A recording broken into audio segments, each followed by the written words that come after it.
new journey begins. From the vibrant street of Ho Chi Minh City, we head north along the coast toward Nha Trang, one of Vietnam's most beautiful beach destinations. Halfway through the trip, we make a stop at Ca Ná. After lunch and a quick rest, we hit the road again, following the curve of the coastline until we finally arrive in Nha Trang.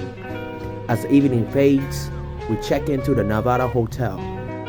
And that would be the end of the day. Hold on, there's actually one more thing. Down south, hood baby, make all the girls go crazy, Go stupid, but you smart like an A+ student. There were team building activities.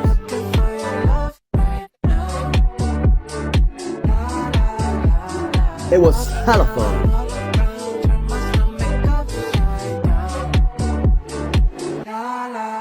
And we're just done with our team exercise. The prize doesn't matter because we have the prize after all. Woo! Then we got a chance to cool off on the beach with the gang. There was 5, 6, 30 of us. I mean, what more could you ask for on a trip like this?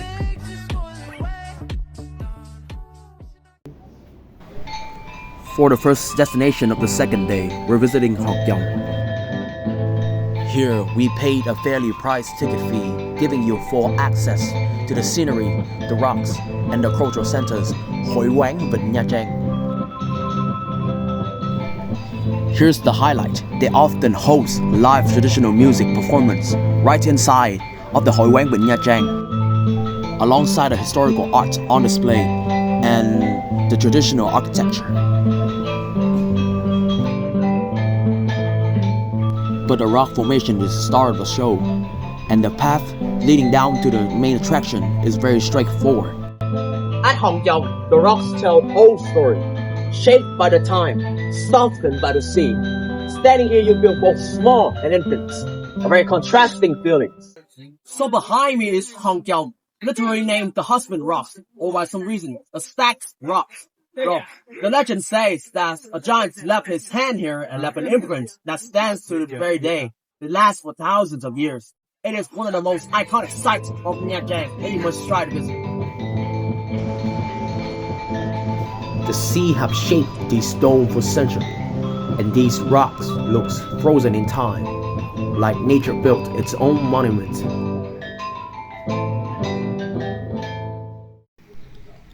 Our next destination would be the Plate Reef, or Gan Đá Đĩa. You can expect to see one of Vietnam's most remarkable natural wonders. So this is the Plate Reef, an incredible natural phenomenon. Apparently there were once lava, and they were rapidly cooled when they meet the ocean's water.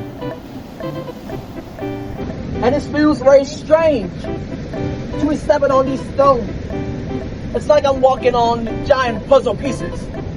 And you can spend hours here, listening to the wave crashing in, filling in the gaps between the stone.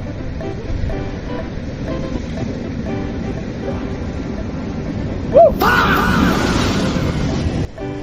The material you're seeing is called basalt, and each basalt column has about 5 to 7 sides, all naturally formed, not carved by human hands. Our final destination of the day stands a beautiful, Gothic, ancient Catholic church. This is Mang Lang Church, the oldest Vietnamese Catholic church, built in the 1892. It's peaceful here, always untouched, a corner of history that is still breathed to this day. Among quiet fields and village roads, this church has stood for over a century. Its wall has seen storm, silence, and faith.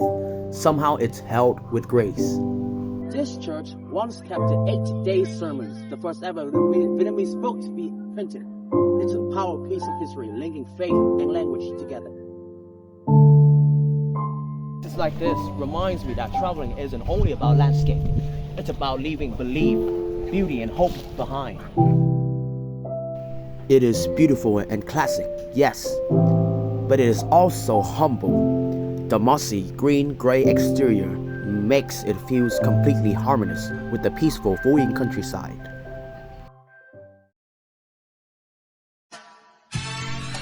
First thing in the morning, we were hurried on a bus to travel to the first destination of the day, which is Elzar.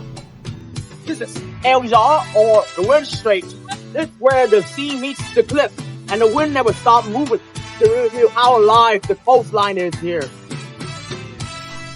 Rocky terrains and steep cliffs make for a very dangerous trip, but every traveler who comes to Wynyang remembers its winds, strong, clean, and endless.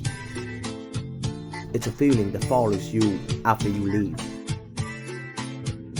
Locals says that Elzar is the most prettiest place in central Vietnam, and its unique curved shape makes it look like a giant amphitheater facing the sea.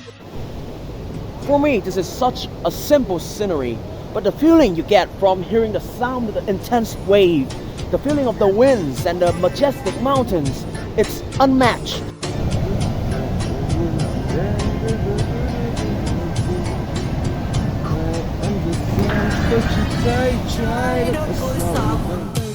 And this would be the only destination of the day because the trip to Da Nang is more than 300 kilometers of length. After a long day's ride, we finally reached Da Nang.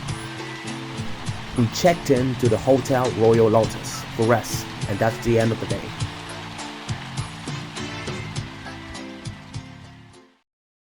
Since yesterday evening, we've arrived to the Royal Lotus Hotel. But this morning, we actually get a chance to learn more about the hospitality industry and what goes behind the scene. We've got a chance to join a conference, a convention, and brief about the ins and outs of the hospitality industry, from welcoming guests to managing rooms. Every details in the hotels tells a story about care, precision, and people. Hospitality studies often use live hotel setting like this because a real space teaches faster than a classroom. We were told about how Royal Lotus as a hotel operates, and there was a Q&A sessions for ambitious students who's trying to get into the industry. With new lessons learned and a few ideas brewed, it's time to step out for have a tour of the whole hotel. The Royal Lotus Hotel consists of many facilities such as the ballroom, the gym, the pool, the dining areas, and the guest rooms, which consists of options such as classic, premium, deluxe, and suite.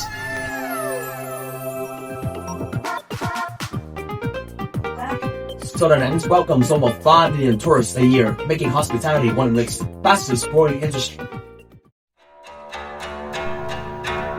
Onward with the trip, we are now at Ngũ Hành Sơn, the Marble Mountains. Each peak is named after one of the 5 natural elements.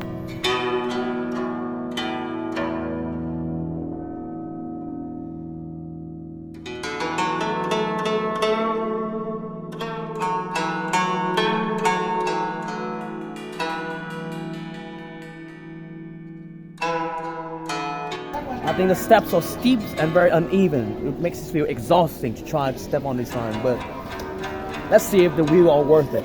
Yeah, indeed. This place is highly spiritual. There are many religious structures here. Hidden temples rest inside a cave where sunlight filters through ancient crack. For some, this place is damp, dark and eerie, but for others, this place is calming and cleansing. Walking through flights of stairs and witnessing the natural beauty, spiritual enlightenment. So this is Vọng Giang Đài, a place where Minh Mạng Kinh used to enjoy the sight of the marble mountains and the Hangs rivers. By evening, we've arrived to an interesting destination, the Museum of Jump Sculpture. This museum was built by the French in 1915, making it Vietnam's oldest museum still in operations today. And now we're at the Museum of Jump Sculpture. The Champa civilization lasted for more than 1,000 years, and these stone sculptures are the last ones they left behind. Each sculpture was once a part of a temple, carved by hand from sandstones. To show you awe-inspiring technique of the Cham's people that we use in the sculpture, Remarkable would be an understatement. Look at these details. Now, look at the patterns, the hands, the details. You can tell that one of this was rushed. Everything was carved with patience and devotion. In a fast-moving world, it's so grounding to be reminded that one of the most beautiful things are built slowly. This is where the Champa civilizations breathe through stone. Powerful, sacred, ancient. Every sculpture feels alive as it time simply stepped aside and let them stay. Before we leave the venue, we were fortunate enough to have a chance at an interview of a foreigner to ask about his opinion of Da Nang and the museum. Right, so I got the chance to have an interview with you. My name is Trần Tiến Minh, and what's your name, good sir? My name is Nikhil. Right, Nikhil. You seems very friendly, and I want to know where is your birthplace? Yep, sure. So I was born in India, and for last 15, 17 years I've been living in Australia. All right, so I came from Australia. I live in Melbourne. Your English is very good. Right. Because I've been living in Australia for last 17 years, so I think I got a good grip on English. Yeah. So I wanted to ask a question. Why are you here in Vietnam? I suppose it's for tourism. Yes, we are here for a holiday. So a few of my friends are Vietnamese back in Australia. They suggested me to go to Vietnam for a holiday, and that's why we are here. Yeah, that's interesting. How long have you been in Vietnam for? It's our second day today. We arrived here yesterday. So yesterday the weather was not good. It was raining, and I can understand. we had a long flight. So all day we were at the hotel itself. Today the weather was a bit clearing, so we got a chance to go to the Han Market, and then we came here to the museum. Yeah, that's very fortunate. I believe this is your first time in Da Nang, right? It is. Yes. There's an article that says that Da Nang is one of the most one of the cities that you should live in. So for you as a foreigner, how does it feel like to be around Da Nang? Well, as a tourist, I find the people are very hospitable. They are very helpful, and I think it's a very good place for tourists. They should come here. The people are here very nice, and it will be a fortunate experience for them. That's very heartwarming. Thank you, sir. One last question. You're here in the Museum of Cham Sculpture. So how does it feel like for you to be walking around and looking at this sculpture? How does it, this question might be a little personal. How does this sculptures feels different from the sculpture in your place, your birth origin place? Yeah, so the thing is, these sculptures, I'm a Hindu. I can relate quite a bit with these sculptures. These sculptures take me on a spiritual journey. And these sculptures contain an emotional value for me. So it's been a good experience. I would invite everyone to come here if they get a chance. They should. No, thank you for the interviewing. Yes, thank you. Okay. Can I have a handshake? Okay. No worries, brother. All the best with you. Have a hug. Following schedule, we were supposed to be at Hoi An by now, but due to declining weather condition and for the safety of the crew, the alternative destination would be Linh Ứng Bãi Bụt Pagoda. The pagoda complex is a monumental structure, blending traditional Vietnamese temple architecture from the Nguyen dynasty with modern large-scale design. Within the pagoda complex is the beautiful natural scenery, featuring bonsais and animals, symbolizing peace and harmony. The main sanctuary is the central place of worship. It is also where the visitor comes to pray. We begin the day at Linh Ứng Bãi Bụt Pagoda, right? And even if you don't follow Buddhism, the religion, you will find yourself admiring the beautiful landscape and the architecture. Now, the Linh Ứng Pagoda is built with such an incredible feng shui, since its back is against the mountain and it's facing the sea. It brings a natural calmness to its visitors, and it is one of the most iconic destinations of Da Nang. The Lady Buddha statue at Linh Ứng Pagoda is 67 meters, the tallest in Vietnam. For generations, she has stood as a sentinel. They call her the goddess of mercy. And the Linh Ứng Bãi Bụt Pagoda is centered around a sun-capped peninsula. Right. Sunjia Peninsula is also called the green lungs of Da Nang. And this reason is why you can see around, there's so many trees. And Da Nang decided to keep the place untamed, wild. So you can really see its natural beauty in captivating the surrounding Dakotas. And there's one fun fact, because this place is the home of an endangered species. The red-shanked Duke langur. This primate is the icon of Sunjia Peninsula's conservation efforts, and it is often referred to as the queen of primates due to its stunning, colorful appearance. These arboreal creatures are leaf eaters, but in these places, they would eat about anything, food given or stolen from visitors. They are both playful and mischievous in their natural habitat. The monkeys here are less aggressive when compared to other places such as the Monkey Islands, perhaps due to the presence of disciplined monks around the pagoda.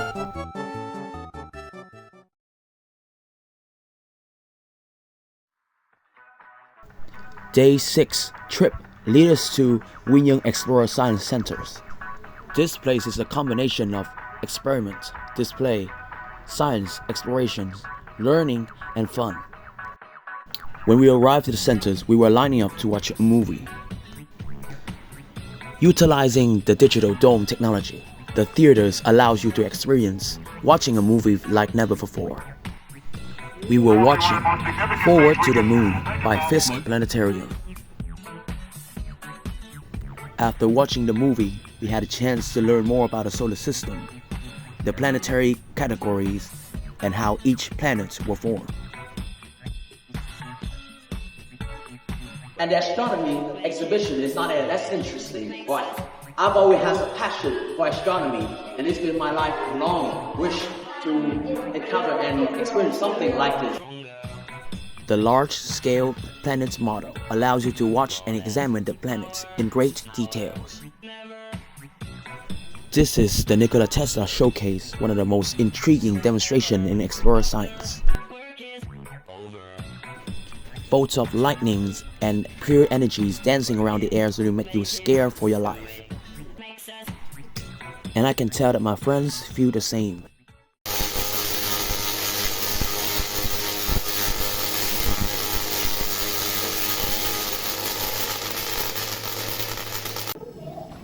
Right now I'm standing in the science exhibition room. There's all kind of interactive equipment here that pleases both the mind and the eyes. For example, the instrument that plays sounds, and you can see how the logo vibrates.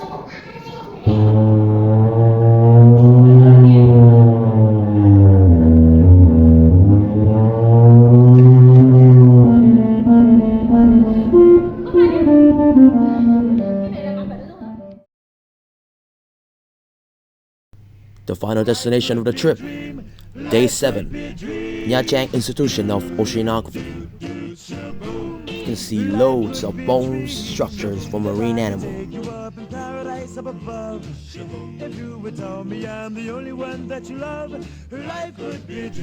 You can watch hundreds of marine species inside a water tank.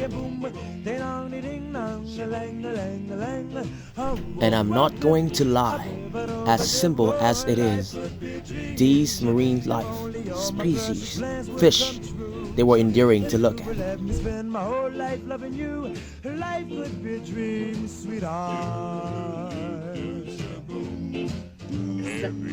Here at Nha Trang Institution of Oceanography, there are so many specimens preserved, put on displays alongside the sites of marine life acting out and living in their simulated natural habitats. There seems to be more captivating sights along the tunnels, so let's check it out now. Captivating sight indeed. They were designed to be spectacle, and the light fragment through the waters. It was amazing and beautiful to look at.